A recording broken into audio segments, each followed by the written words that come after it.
What's up, ladies and gentlemen, boys and girls? Your boy Dread is back with the NFL for the Goal podcast. As always, I'm your host. Here at my boy Flipside. What's going on, Flip? Not much, man. Not much. Just chilling. Console weekend, everybody's just having fun. Oh, yeah. Also, console week for everybody who's participating in the console wars and who are actually going to pony up that much money. Well, if you got that kind of scratch, be my guest, but I'm going to wait. But, yeah, I'm probably going to get mine on, I'll probably wait a couple of months. Oh, yeah, and also, if you're getting yours on Black Friday, be safe. But, yeah, anywho. Yep, definitely. Yeah, definitely. But, all right, anyway. My friend Flip, boy, do we have some things that we got to discuss? Yep. Okay. First thing, all right, the first thing that I want to discuss is, the Titans, not the Titans, but the Bucks getting blown out by the Saints, and despite the fact that the Patriots beat the Jets that are now making it obvious that they're tanking. All right, with the Jets getting beat by the Patriots barely, and Belichick's over there having a fit. All right, the thing is, like, who right now? I mean, if it was you. In your opinion, who's to blame? Is it Brady or is it Belichick? I don't think any of them are to blame. I think together they were just, really on page, on the same page. They were like a really dynamic duo, and we always try to give one or the other credit, but it was a team effort. It was like Jordan and Pippen. Yeah. It was kind of like Belichick's whole system was built around Brady, but Brady thrived in that system so much because it fit him so perfectly. Yeah. And now that they're kind of split up, it's like you see glimpses of Brady's greatness, but then there's those games where you're like, damn, maybe he's just getting old, or you just don't know with Brady. I don't think it takes away from his GOAT status. I still think No. He was killing it this year. He's been killing it this year. It's just it's hard to. I don't know. It's hard to put the blame on one of them because, Cam is a good quarterback, but he's not a real, known for his passing. Yeah. So he's an athlete, but not a quarterback. Yeah. And so he would fit more in the Raven system than the Patriot system. Right. If we're talking running quarterbacks. So I think Cam has some. I don't think he'll be there next year. I don't think he's going to be there next year. I think the Patriots might try to trade up for Trevor Lawrence or something maybe. But I don't think it's either of their fault. I just think together they were just they were on another level, and they showed us that together they could always become that winning team regardless. Right. It's just they needed each other. Yeah, I do believe that. Because if you look at the New England Patriots last year, their defense carried them. Their defense was the most prominent side of the ball than more of the offense, because a lot of people were seeing Tom Brady, even though, like I said, it doesn't take away from his GOAT status. He's on the decline, and it's because, maybe he is getting old. Maybe he can still sling the ball, but maybe not as accurately as he used to. And like I said, that defense, and everybody's like, well, who contributes more to the success? Is it Tom Brady's arm and his throwing, his QB smarts, or is it Belichick's coaching? Like I said, that's a hard question to answer. And, like I said, I'm a Steelers fan, so I feel like I can answer this question pretty unbiasedly. I would say it's 60% Belichick's coaching and 40% Tom Brady's QB, because it's shown that if under Bruce Arians, if you put him under any other coach, any other system, Tom Brady, he's not going to be perfect, but he's going to be above average. He's going to get you to where you need to. But the thing is, we are going to see how they act if they make the postseason. And I posted on our Instagram, not our Instagram, but on our private chat on Twitter. If the season ended today, they would be 6th seed. Yeah, the Bucs would be 6th seed if the season ended today. So I really do think, I don't really think it's anybody's fault, but I think a couple people said, well, Tom Brady is a situational quarterback. I don't agree with that. He has skill, but it's just that he needs to be under a better coach. That's my opinion. And the fact he's 42? 43. It's not like we're looking at a Brady with his arm.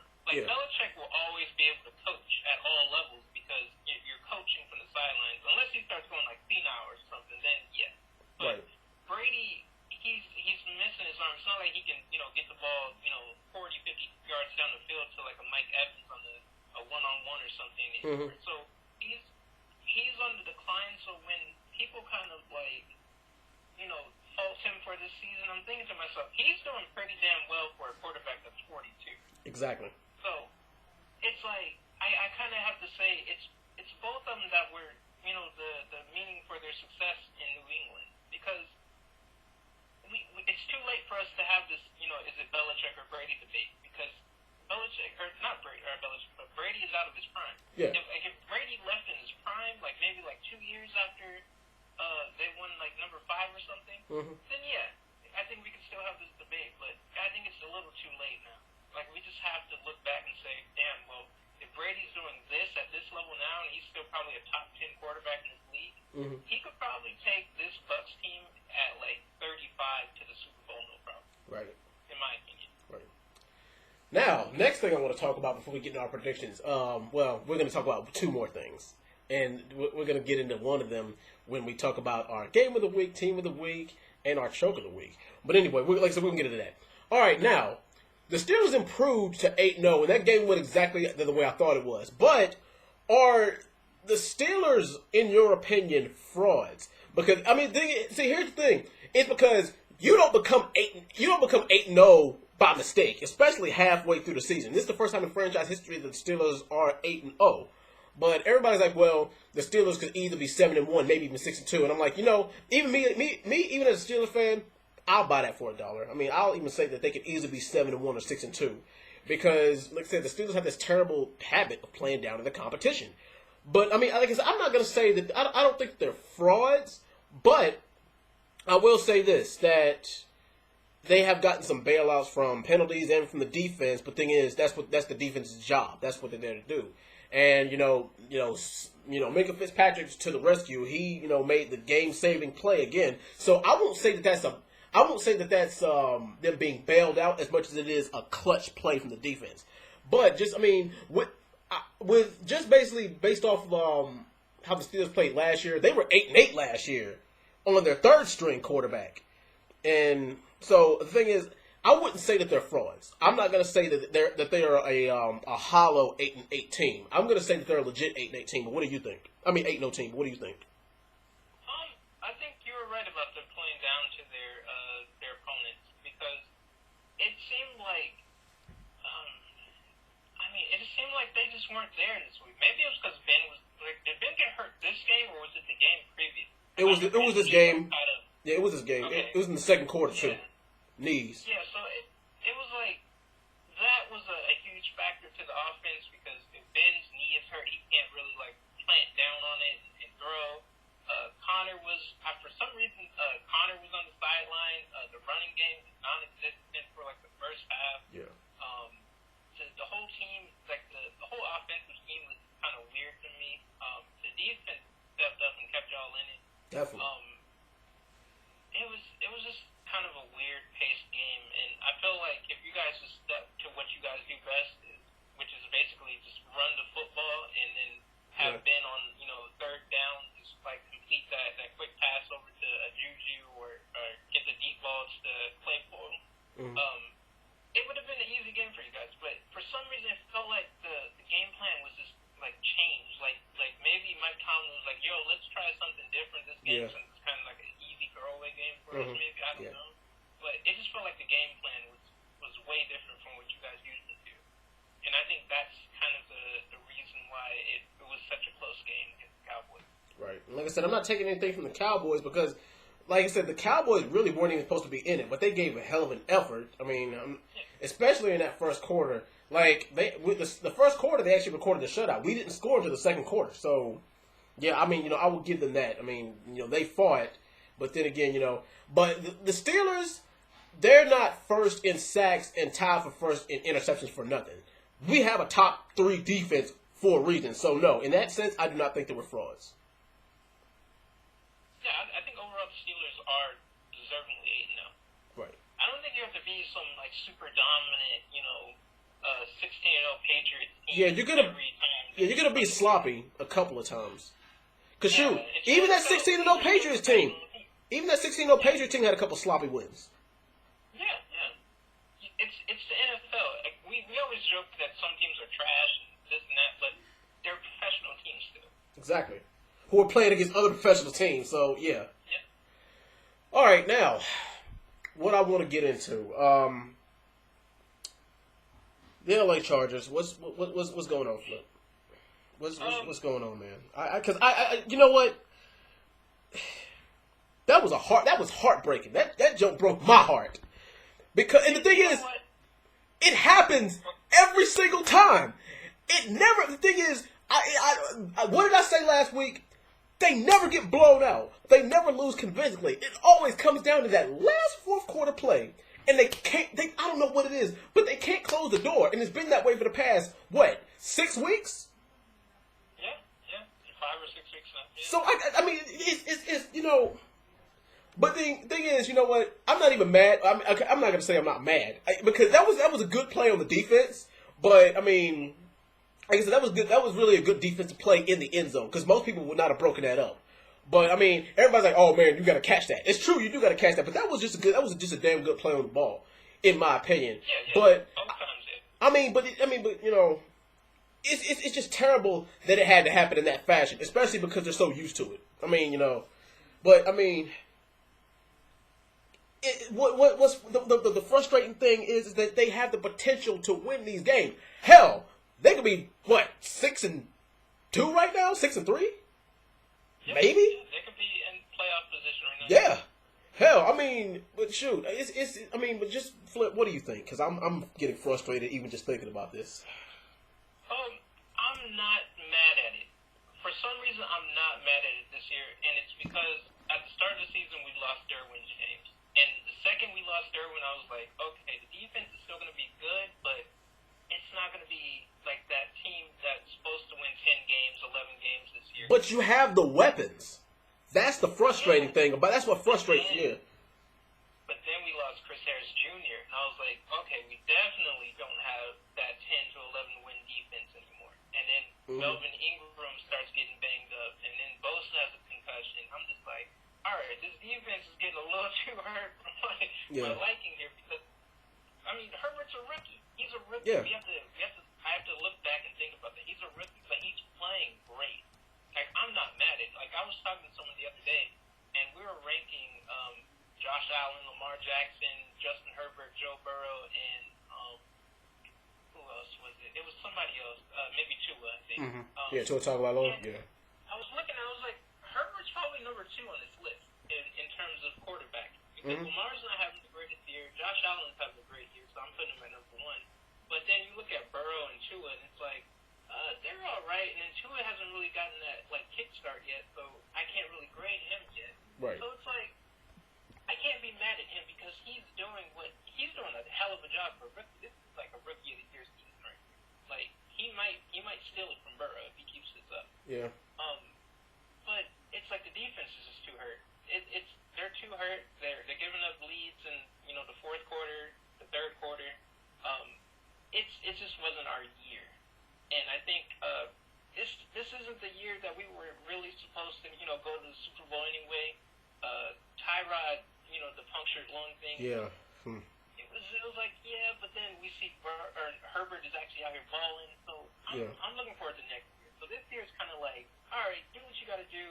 Let Herbert get that experience so that he can have that Mahomes second year where he comes out and he balls out of control with the actual defense on his side to help him out. So I'm not too worried about this year. It is heartbreaking, but it comes down to the defense having too many injuries. And then we gave up Desmond King for a 6th rounder. That was horrible. I don't know what happened there, but it's injuries and loss of a great defense. Right. He has to have that defense on the other side because he's still getting used to playing in the NFL. Right. So I mean that's about it. Yeah, I mean it's just a heartbreaking thing, but all right. Anyway, the game of the week last week. To me, I mean I have 2 of them. One of them was, of course, the Dolphins and the Dolphins and Cardinals. That's one of them. Second one is definitely Seahawks. I called that one. Definitely Seahawks and Bills. Yes, you did. Yeah. That was a good game. Yeah. What's yours? I thought Russ was gonna bring them back into it. I'm gonna say my game of the week is actually the Chargers game. I really enjoyed it, even though we lost. But at the end, I was just kind of hyped. It was a back and forth battle. The announcers are kind of hyping up like, damn, last week Denver was at the 1 yard line with 1 second to go and they scored, and now this week it's the Chargers, can they do it? And then I see Mike Will go up for the ball, and I was like, oh, he's got it, and then he gets knocked out. And they get a second. Like, Herbert put up 2 really good balls. Yes. That could have been caught. So I was just like, even though we lost, I was happy. And Keenan Allen is you guys' savior. He really is. Keenan Allen is their savior. Good Lord. He is top three receiver. Yes. I don't care. Top 3. Yes. But yeah, that's my game of the week, the Chargers game. All right. Who was the most improved team of the week to you this week? Can I say the Bengals? The Bengals, they won last week, right? Yeah, they won last week. If I'm not mistaken. Yeah, they beat the Titans. Yeah, it was the Titans. That's what I was looking at. I was looking at the scoreboard because I didn't see the game, but I was like, what? I was like, the Titans lost? Yeah. I was like, the Bengals won? I was like, okay. Yeah. Or Joe Burrow. So, I mean, they put up like 30 points on the Titans. I Yeah. gotta say, that's a huge improvement for that team. So, Yeah. I got to go with the Bengals. Yeah, same thing, especially because I really was not expecting that. I was going to go with one of the NFC teams, too. I was going to go with Washington because they actually... Washington lost. They lost to the Giants, but yeah. But, I mean, it's the NFC East. It's, it's a dumpster fire. And we don't really need to say what the choke of the week is, do we? The thing is, like I said, you can call it a choke if you want, but I think that's just a good defensive play on the football by Oakland. Not Oakland, by the Raiders, but yeah. Besides that, I would say it's not a choke of the week, it's a disappointment of the week. Yeah. We have to go to the Bucs. Oh, God, yeah. Yeah, I got to give them a disappointment of the week because the way we had it. Or you can say the Jets choked. Yeah. Yeah, you could say the Jets. The Jets did blow that game. Or, oh my God, the Panthers. The Panthers, for the love of Christ, they missed a 50. Well, actually, you know what? That was a 65-yard field goal that he attempted. Yeah, he tried it. It was like a prayer. Do you want to call that a choke though? No. Because the Panthers weren't supposed to be in that game. But they made it competitive as hell against a team that was supposed to blow them out. Yeah. Yeah, that could be a game of the week candidate. Yeah, definitely. I'll buy that. I'll buy the Panthers Chiefs game for the game of the week. Yeah. All right. Anyway, now on to these predictions. Our let's see. The Colts and Titans is currently in progress, 13-17. But now, all right, we got the Eagles going on the road against the 2-7 Giants. Another NFC least matchup. And surprisingly, at 3-4-1, they're at the top of the bottom. The Eagles, that is. Like I said, the Giants, they played pretty good last week against Washington. Defensively, they look good. But if the Eagles can do what they did last week, then this should be a run through for the Eagles. I don't care if the Giants are home in this game or not. I got to be a little bit competitive, but I got the Eagles. I got the Eagles scraping this one out. Go ahead and give me the Eagles. Give me the Eagles 28-23 over New York. Who do you got? Giants, Eagles. I got to go with the Eagles here. I feel like the Eagles are getting healthier and healthier each week. I think they get Miles Sanders back. They get Dallas Goedert back. Well, he was back last week, but he's actually healthy this week probably.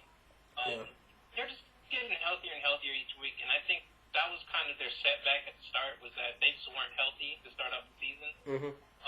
So against this Giants team that's basically a wreck, I just don't see them doing much to compete with this team.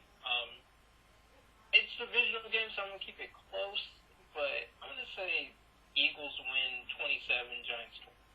All right. Next up, we got the 1-7 Jaguars against the 6-2 Packers at Lambeau Field. Now, despite the Jags losing, they actually didn't look too terrible last week.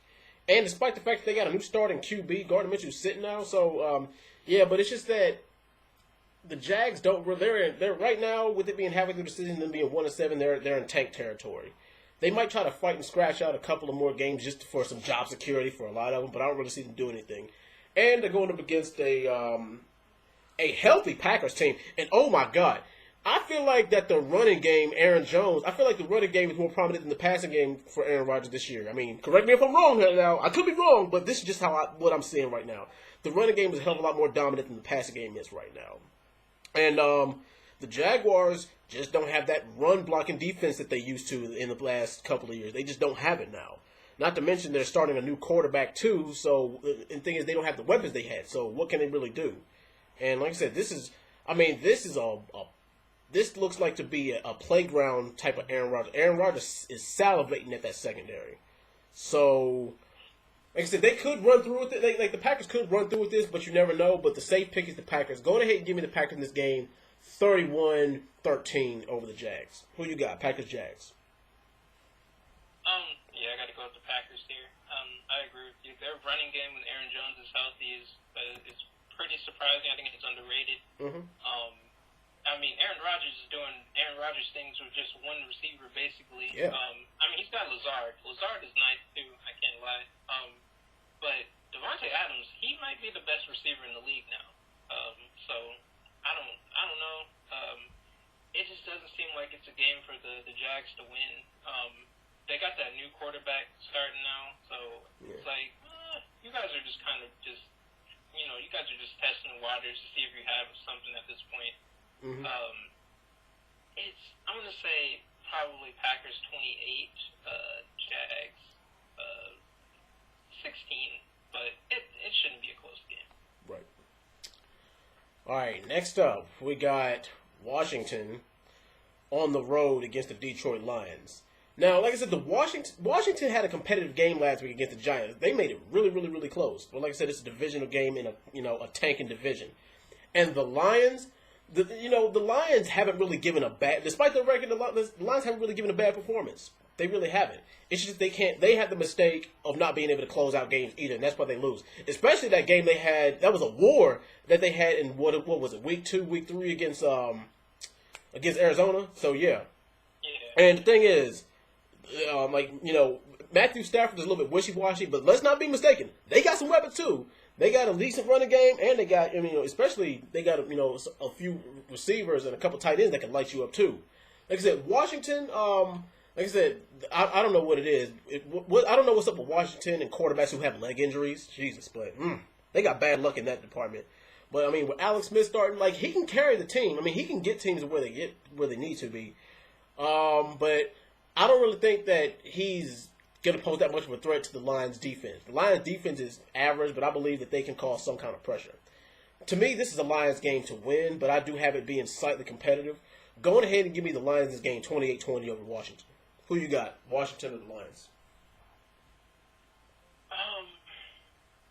It should be a Lions game, but it seems like Stafford's kind of in a slump right now, which kind of gives me an iffy feeling. I feel like the way the Washington football team has been playing on offense, they've been improving more and more. So it's like Terry McLaurin's he's having a real quiet year. Like he's having a real great year. So I think at the end of the year he might be 1,200, 1,300 yards receiving maybe. But I feel like the Lions are just kind of they're not playing up to their potential. And it's leading me to kind of go towards Washington in this game, especially with their defense. Right. So I'm going to lean towards Washington. I'm going to say they win 27-24. All right. Next up, we got the Houston Texans against the Browns at home at Paul Brown Stadium. Now, even though it might be too little, too late for the Texans actually probably could win this game, especially because of the injuries that the Browns have got. But the Browns are a team they're not going anywhere. They are a team that's solid. Can they beat any of the elite teams? That remains to be seen. But like I said, they've given a hell of a lot of teams some pretty good competition. And I will go ahead and say this: that even though they're a division rival of the Steelers, they're not 5-3 for nothing. They're still a pretty damn good team. It's just that I believe that Browns defense is going to be able to get to. They're going to be able to get to Deshaun Watson. They're going to have to have a whole new game plan. They're going to have to do the opposite of what they do. And the thing is, I don't really believe that they'll be able to do it in such a short time. They won't be able to go from plan A to plan B and it not work out that way. Like I said, the Browns have a solid running game. If you give Baker time, he can make some magic happen. And like I said, I don't know what it is. I don't know if J.J. Watt's not motivated or if he doesn't care or if he's just slipping his performance and the injury finally caught up to him. I'm not sure. But like I said, with what's been going on with the Browns lately, I do believe that they might just the Browns might just pull away with this one. Going ahead and give me the Browns in this one 26-17 over the Texans. Who you got? Browns, Texans.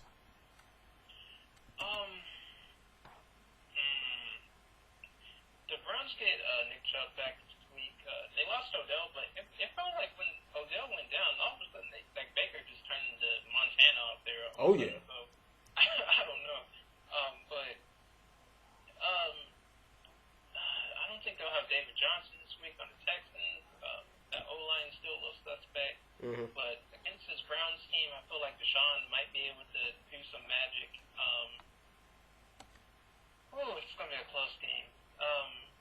I think this might end up being like a shootout or something. Mm-hmm. I'm going to lean towards the Browns since they're healthy, and they just got Nick Chubb back. I think they have their bye week, so maybe the little fresh bye week will help them out more. Mm-hmm. I'm going to lean towards them to win this one. I'm going to say Browns 31, Texans 28. All right.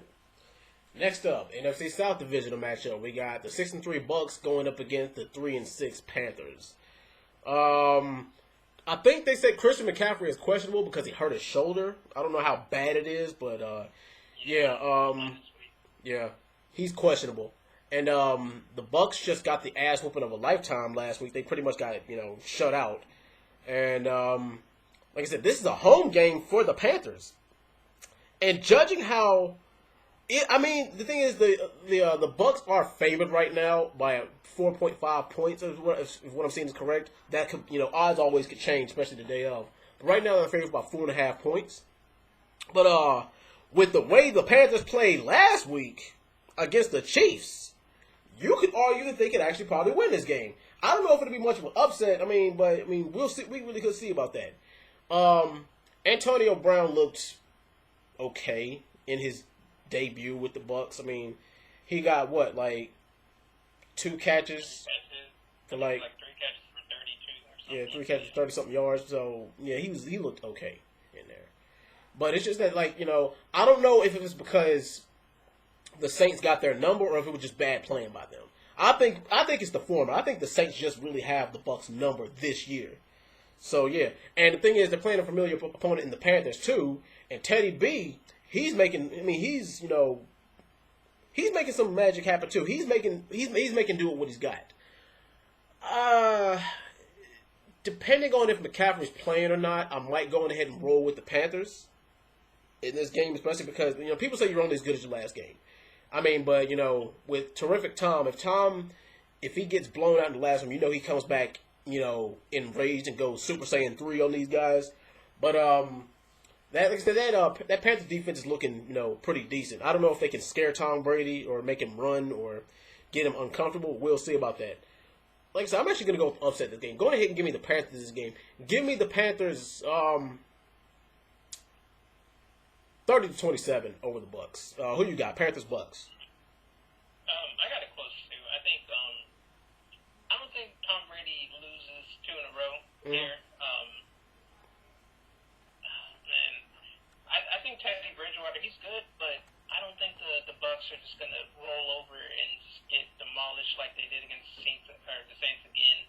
I think they come out and they kind of have a revenge game right here. It's say Bucks because I'm thinking like Teddy Bridgewater. We've seen him. He goes off. Yeah. Like, he's had games where we've been like really surprised. So against this Bucks team, I think that they already played. He might have them figured out or something, but we'll have to see. For now, I think I'm just gonna roll with the Bucks here. I'm gonna say Tampa Bay 20. No, I'm gonna say Tampa Bay 30. The Panthers 27 here. All right. I think it's gonna be close, but yeah. Me too. I think we basically had our scores switched around. Yeah. All right, next up. Oh boy, we got the LA Chargers going on the road against the Miami Dolphins. Battle of the rookies. Yeah. Gilbert against Tagovailoa. Now, he looks damn good. Tagovailoa looked damn good against the Cardinals. And I didn't think, and the thing is, I think that they made the right call benching Fitzpatrick for Tagovailoa. I don't know if that's just his, rookie. All rookies come out firing because they want to prove themselves. But thing is, minus a couple of those little small fumbles that he made, I don't really see any big two-hole. Now, the thing is that Tua is not really, he's not under that dual threat scramble quarterback. But the thing is, he can run the ball when he needs to. He definitely can. Now, as far as the Chargers, like I said, the Chargers are, really, really hurting from injuries and everything. But like I said, they got the weapons on offense that they need to get the job done. And I wouldn't even, the thing is, it really does all, this one really is going to depend on who's got the ball in the last, minute of the fourth quarter. Because I actually do have this one being a close game too.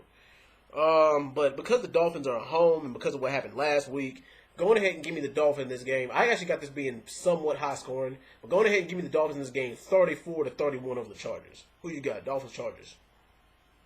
I don't know if it's going to be a close game. I kind of want to lean towards it being kind of close, but I'm wondering if with Bosa back, if he's going to be that kind of defensive pressure maniac demon that kind of throws Tua off his game, and we finally get to see if Tua can handle that kind of pressure. Right. Because Bosa, like he might not get you on the sack, but he's going to be right next. Yeah, he's going to be in your face. Yeah. So I'm wondering if that's going to kind of disrupt his game a little bit, because we've seen him maybe in one game and one quarter so far. So this is going to be like his test game.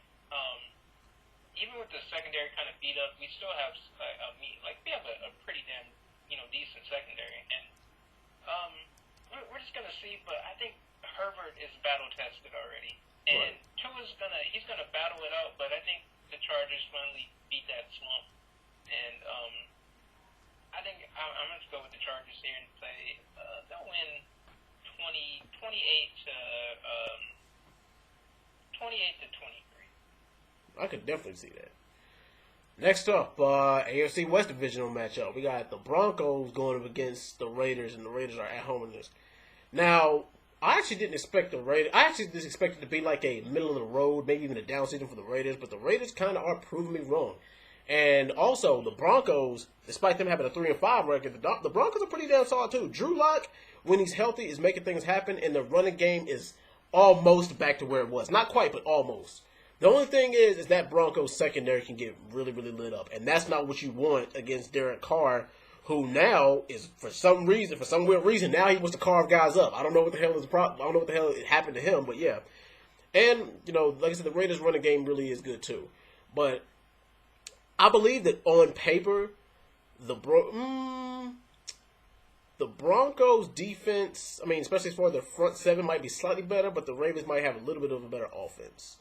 Especially because the Raiders the Raiders have been in some dogfights, and they scratched out a few meaningful, significant wins. So going ahead and give me the Raiders in this game over the Broncos. 28-23 over the Broncos. All right, who you got? Raiders, Broncos, AFC West matchup. Man, this is probably going to be a dogfight.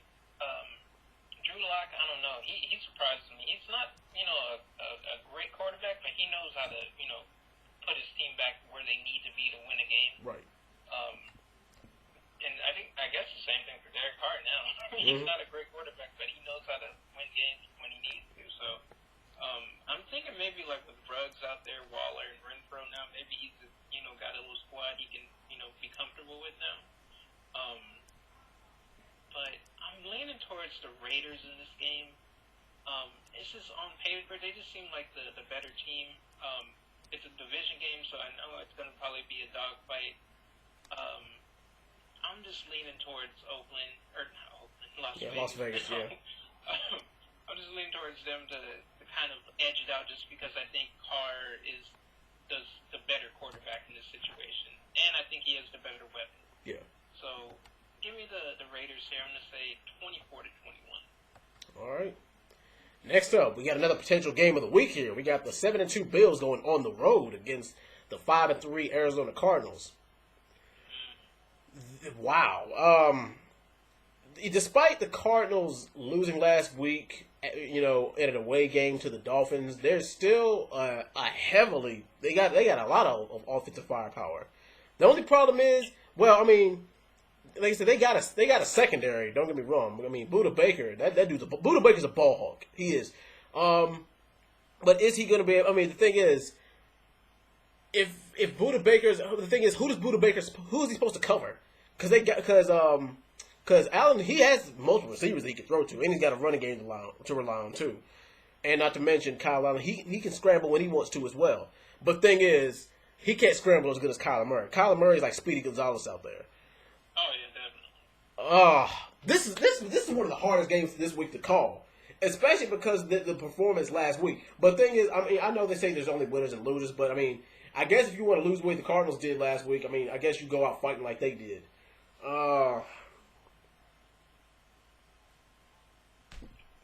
I don't know. Wow. You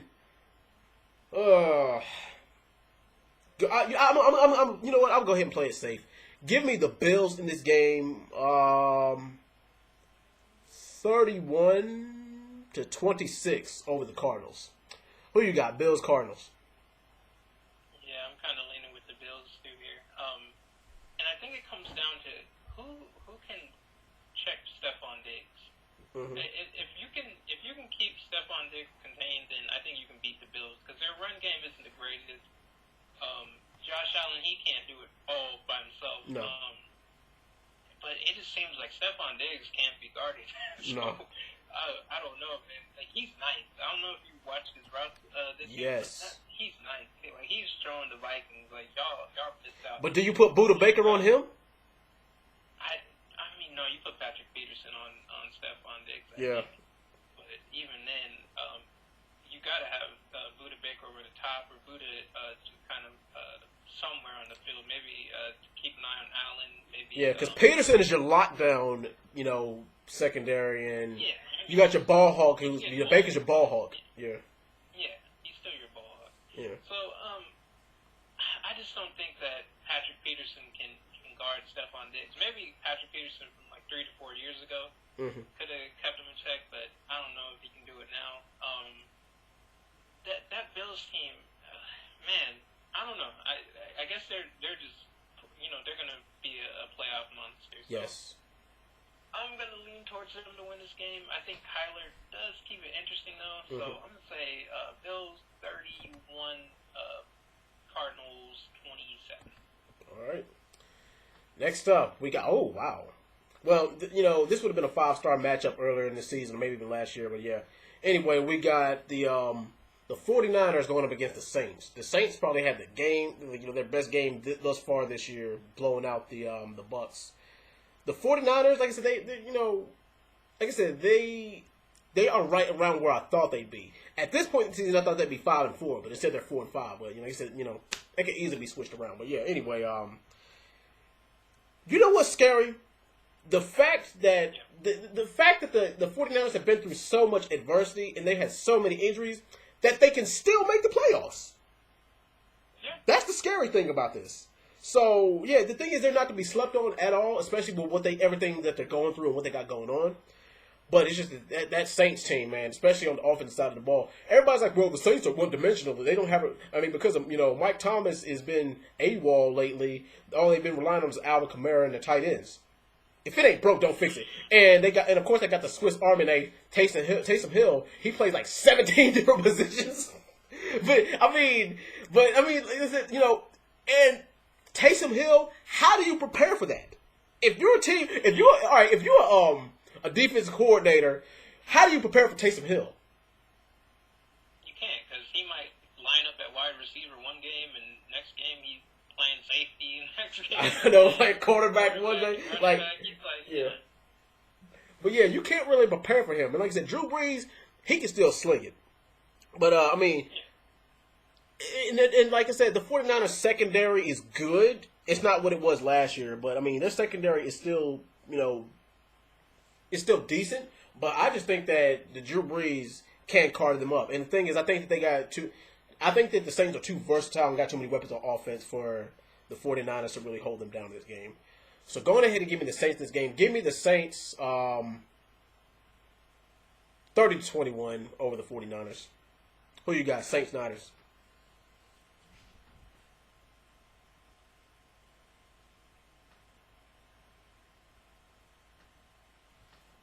Oh, there we go. I'm back. Yeah.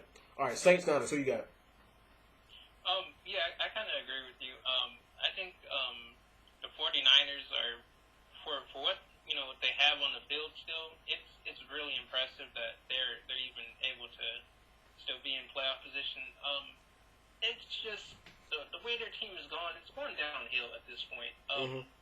Even if they get their receivers back like Deebo and all these guys, they still have Jimmy G out. They still have half their defense out. Yeah. Oh yeah, they're last in the NFC West. They're last. Yeah. Yeah. But it just seems like a year for them to just take it off and call it a year at this point. And I think the Saints are just in prime position to head right back to the playoffs. So I think the way they're handling Drew Brees, it's kind of like they're kind of managing him. They're letting him, have plays off to just chill, kind of scan the field while Taysom Hill, does his thing, and then he can go right back on the field and read the defense, no problem. Whatever they're doing in New Orleans, it's working. So, like you said, if it ain't broke, don't fix it. I think the Saints just kind of cruise along in this game, just like the Packers did against the 49ers last time they played. So, I'll say Saints 34, Niners 17 this game. All right. Oh wow, we got another game of the week candidate. We got the 49. We've got the Seattle Seahawks against the LA Rams. Trick question. They always play each other hard. Yeah, they do. But trick question.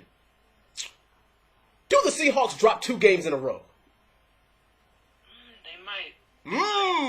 That's the reason why I was hesitant on answering that question. But yeah, in your opinion, do they drop 2 games in a row?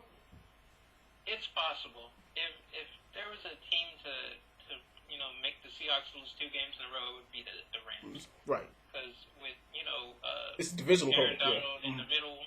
Aaron Donald in the middle. You got Jalen Ramsey out there. Jared Goff. He's bound to have 1 or 2 good games this year. So yeah. So why not this one? I mean, it's like they have 3-headed monster in the backfield. That team is still stacked. Like even without Todd Gurley, without Brandon Cooks, that team is stacked. So right. Yeah, it's possible. It's possible that they go on for the next 2 weeks. Oh man, but see, even with that, like you said, if Danger Russ kicks off, it could be. I mean, the thing is, he could make it a battle for the Rams. He really could. And like I said, it's not like Aaron Donald can't get to Russell because he can. Like I said, these games are always neck and neck. They're always close games. And like I said, the Rams are at home in this game.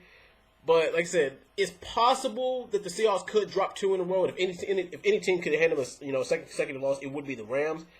But I do see I might be taking a risk with this pick, but I do see the Seahawks bouncing back from their loss last week. So actually, go ahead and give me the Seahawks in this game. 33-31 over the Rams. I'm calling it that close. Who you got? Seahawks, Rams.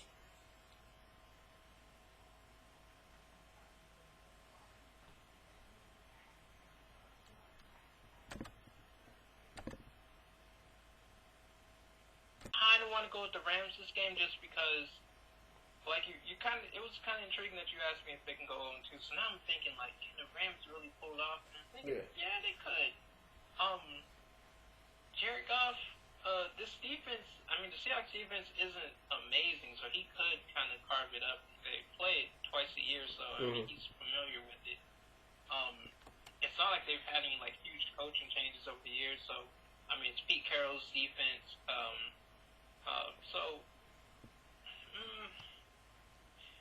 I don't think Chris Carson's in the game.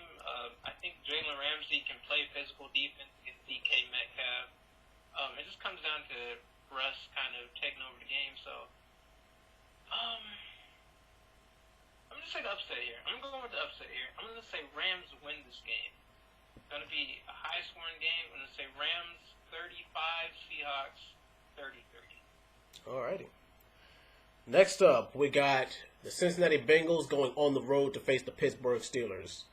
Now, this is a game to where this, all right, to be honest, this kind of is another trap game for the Steelers because on paper, I mean, the thing is, even though the Bengals are 2-5-1, they've probably only been dominated and lost convincingly in what, like one, maybe two of those games they actually were dominated in, and those are two teams who are not really all that good on paper. But the Steelers, like I said, they're 8-0 for a reason, and like I said, they lead the league in sacks. They're tied for first in interceptions, and you know, with this, I don't know why, but it seems like Big Ben plays better when he's injured as opposed to when he's healthy, and arguably top 5, top 3 receiving cores in the league. And they have a decent running game, too. But the only problem is, like I said, with me being a lifelong fan of the Steelers, I don't know what it is about them, but they can't play a full 60 minutes, or it seems like they don't. I don't know what the hell it is. But the Bengals, like I said, they actually, Joe Burrow's actually making some things happen with these guys. But the thing is, like, like I said, this is his rookie year. Is he going to be able to stand the pressure of the Steelers' front seven? He can get that ball out, and they can have, Joe Mixon can run that rock too. But the thing is that going to be enough to combat the Steelers, their defense? And hopefully he's not going to be too scared. Hopefully Joe Burrow's not going to be too scared to throw deep on the secondary too, because that secondary can actually get burnt and give us some plays too. Like I said, this is a trap game, but I'm gonna go Steelers with a convincing win. Going ahead and give me the Steelers in this game 31-21 over the Bengals. Who you got? Steelers, Bengals. I think we were close. I had it Steelers 30-20. I just don't think this is a game for Joe Burrow. Like any game where the defense has a really good pass rush, I think Joe Burrow's in trouble. Like that O-line is just not good. He's getting more comfortable with his weapons, but if you just don't have time to throw, good luck. And TJ Watt has recorded a sack and a half every single game. Yep. Like TJ Watt is balling. So, yeah. Oh, man, I think Joe Burrow's in for a nightmare game. I think he maybe gets like some garbage time points or something, but I think the Steelers just dominate this game. I don't think it's going to be like the Cowboys game. Yeah. I think they learned their lesson there, and they're just going to play what they know best. Right. I think it's going to be about 30-20 this game. I don't think the Bengals sneak a victory like they did over the Titans. Right. All right, next up, primetime, we got the 6-2 Ravens against the 3-5 Patriots. Now, the Patriots barely scraped out a win against the Jets, and that's the divisional opponent. And even though that the Ravens won last week against the Colts, they looked a little bit sloppy. And I don't know if it's because, people have figured out Lamar Jackson or if that was just a bad game for them. And so I don't know what's going on in the Patriots camp right now, but it seemed like like I said, Belichick, he can only do so much as far as coaching, That quarterback, Cam Newton, and of course that offense has got to step up sooner or later. But and the thing is, the Patriots secondary isn't even what it used to be because Stephon Gilmore can't do it all, and the Patriots, with the Ravens, they have multiple receivers they can go through that they can go to get that deep ball, and their running game is decent, and they got to watch out for the dual threat that is Lamar Jackson. at this point, Lamar Jackson is a better, running QB than Cam is. I mean, and I think that's because Cam, he's got more wear and tear on his body, so I can understand that. Even though this is an away game for the Ravens, and like I said, you would think that I wouldn't be picking them because of the way they played last week, but the Patriots played even worse. So, yeah, go ahead and give me the Ravens in this game. 28-24 over the Patriots. Who you got? Ravens, Patriots. I gotta go with the Ravens here. The Patriots, I can't put all the blame on Cam or Belichick. I just think the team isn't built to win, at least offensively. Mm-hmm. I think Gilmore's got like COVID or something, so he's Yeah. been out or he's actually hurt. Mm-hmm. It's not their year. What receivers do they really have on the team besides Edelman?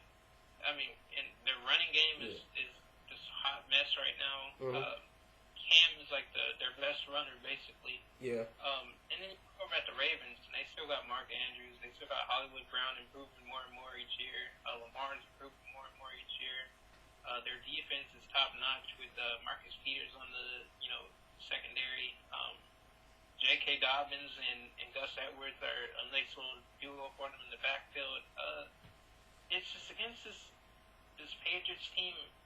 The Patriots might give them fits just because it's Belichick, and I think Belichick always game plans great for the Ravens. Yeah. But I think overall, I don't think offensively they can keep up, and the Ravens are just going to eventually pull away with it. So I'm going to say Ravens 20.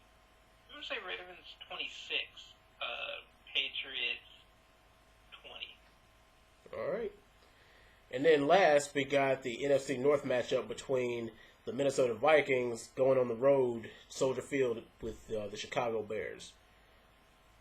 The Bears, they are very, very tricky because they have pulled. The thing is, I didn't expect them to be 5-4 at this point in the season, and I actually expected the Vikings to be a lot better than they are. But 2 words: Dalvin Cook. No. 3 words, 4 words: Dalvin goddamn Cook. He is a wrecking ball. And the thing is, can the Bears defense answer that? As good as he is, is he going to be running it? Is it going to be a more unstoppable force meets immovable object kind of thing? Is he going to run into a wall with the Bears front line? Especially with Khalil Mack. But I do believe that the Vikings. The thing is, they dropped a couple of games this year they shouldn't have. They could easily be 5-4 right along with the Bears.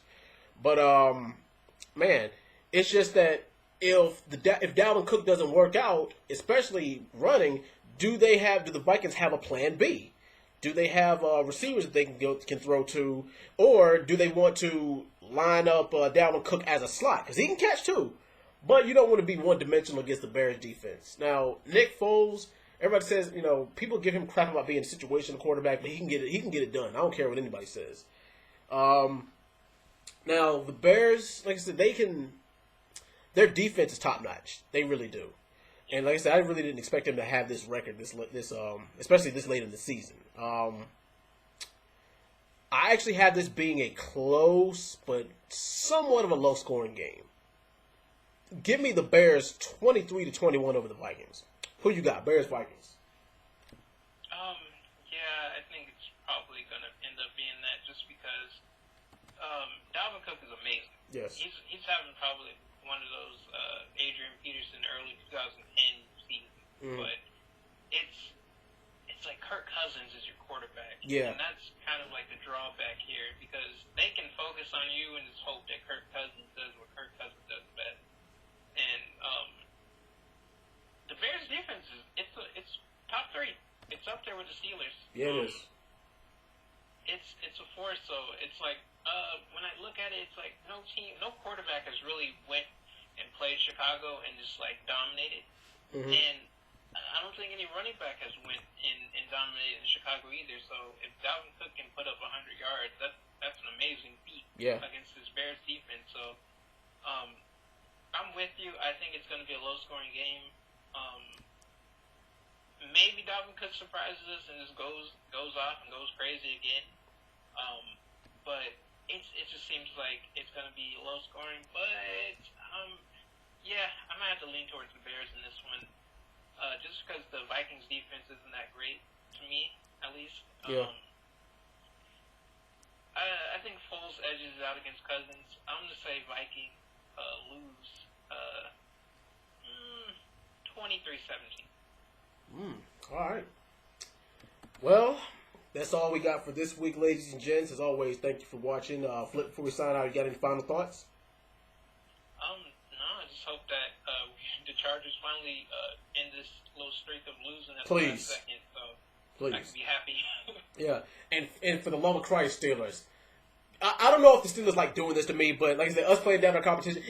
Lately, it's always came down to the last 2 minutes of the fourth quarter. I don't know how much more I could do this. I keep on almost having a heart attack after every single game. The games are exciting. It's exciting to watch. Don't get me wrong, but like I don't know how much more of this I can take. To be honest. But yeah. Anyway, that'll do it for this week. Thank you guys for watching, and always, Flip, thanks for hosting with me. Thank you, my brother. I appreciate it, and we'll see you guys next week. Peace out.